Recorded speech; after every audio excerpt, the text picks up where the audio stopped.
ओम श्री परमात्मने नमः। अथ सप्तमोऽध्यायः। गत अध्यायों में गीता के मुख्य प्रायः सभी प्रश्न पूर्ण हो गए हैं। निष्काम कर्मयोग, ज्ञान योग, कर्म तथा ज्ञान का स्वरूप और उसकी विधि, योग का वास्तविक स्वरूप और उसका परिणाम तथा अवतार, वर्णशंकर, सनातन आत्म स्थिति महापुरुष के लिए भी लोकहितार्थ, कर्म करने पर बल, युद्ध इत्यादि पर विशद चर्चा की गई है। अगले अध्यायों में योगेश्वर श्री कृष्ण ने इन्हीं से संदर्भित अनेक पूरक प्रश्नों को लिया है, जिनका समाधान और अनुष्ठान आराधना में सहायक सिद्ध होगा। इस अध्याय में श्री कृष्ण ज्ञान एवं विज्ञान को संपूर्णता के साथ अर्जुन को बताते हैं। वे कहते हैं, पूर्तिकाल में यज्ञ जिसकी पुष्टि करता है, उस अमृत तत्व की प्राप्ति के साथ मिलने वाली जानकारी का नाम ज्ञान है। परम तत्व परमात्मा की प्रत्यक्ष जानकारी का नाम ही ज्ञान है। महापुरुष को एक साथ सर्वत्र कार्य करने की जो क्षमता मिलती है, वह विज्ञान है। कैसे वह प्रभु एक साथ सबके हृदय में कार्य करता है, किस प्रकार वह उठाता है, बैठाता है और प्रकृति के द्वंद्व से निकालकर स्वरूप तक की दूरी तय करा लेता है, उसकी इस कार्य प्रणाली का नाम ही विज्ञान है। इस विज्ञान सहित ज्ञान को संपूर्णता से बताऊंगा, जिसे जानकर अथवा सुनकर संसार में और कुछ भी जानने योग्य नहीं रह जाएगा। अतः हे अर्जुन, भूमि, जल, अग्नि, वायु और आकाश तथा मन, बुद्धि और अहंकार, ऐसे ये 8 प्रकार के भेदों वाली मेरी प्रवृत्ति है। यह अष्टधा मूल प्रकृति है। यह 8 प्रकारों वाली तो मेरी अपरा प्रकृति है, अर्थात जड़ प्रकृति। हे अर्जुन, इससे दूसरी को जीव रूप परा अर्थात चेतन प्रकृति को जानो, जिसने संपूर्ण जगत धारण किया हुआ है। वह है जीवात्मा।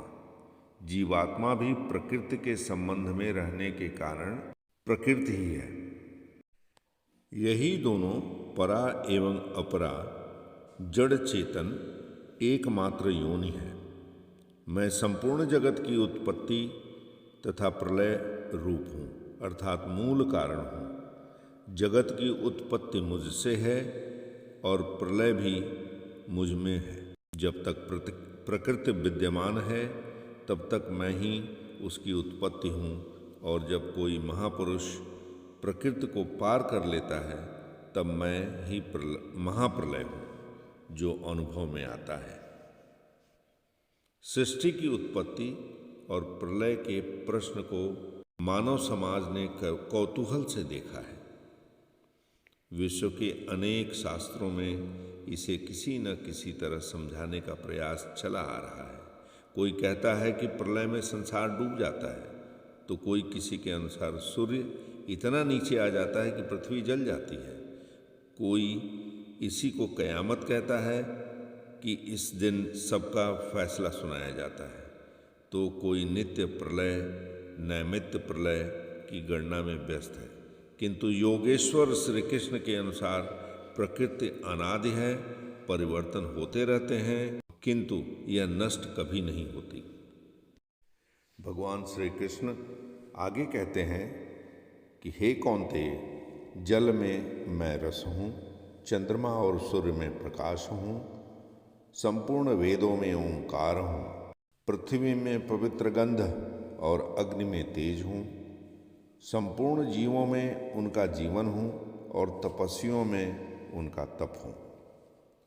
हे पार्थ, तू संपूर्ण भूतों का सनातन कारण अर्थात बीज मुझे ही जानो। मैं बुद्धिमानों की बुद्धि और तेजस्वियों का तेज हूँ।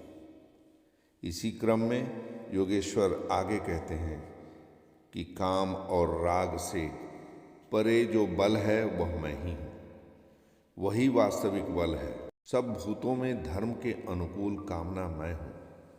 परब्रह्म परमात्मा ही एकमात्र धर्म है जो सबको धारण किए हुए है।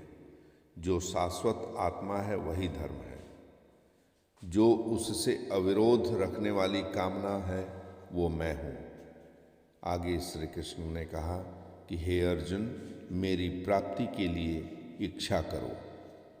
सब कामनाएं तो वर्जित हैं, किंतु उस परमात्मा को पाने की कामना आवश्यक है, अन्यथा आप साधन कर्म में प्रवृत्त नहीं होंगे। ऐसी कामना भी मेरी ही देन है। भगवान अपने भक्तों के रूप में 4 तरह की श्रेणियों को यहाँ वर्णन करते हैं। सुकृतिन अर्थात उत्तम या नियत कर्म करने वाले, अर्थार्थी अर्थात सकाम, जिज्ञासु अर्थात प्रत्यक्ष रूप से जानने की इच्छा वाले, और चौथा है ज्ञानी अर्थात जो प्रवेश की स्थिति में है। हे अर्जुन, उनमें भी नित्य मुझ में एक ही भाव में स्थित अनन्य भक्ति वाला ज्ञानी विशिष्ट है, क्योंकि साक्षात्कार के सहित जानने वाले ज्ञानी को मैं अत्यंत प्रिय हूँ, और वह ज्ञानी भी मुझे अत्यंत प्रिय है। वह ज्ञानी मेरा स्वरूप ही है, अर्थात वह ज्ञानी भक्त मैं ही हूँ। वह मुझ में है, मुझ में और उसमें कोई अंतर नहीं है। इसके आगे की जानकारी हम अगले भाग में विस्तृत रूप से चर्चा करेंगे। हरि ओम तत्सत।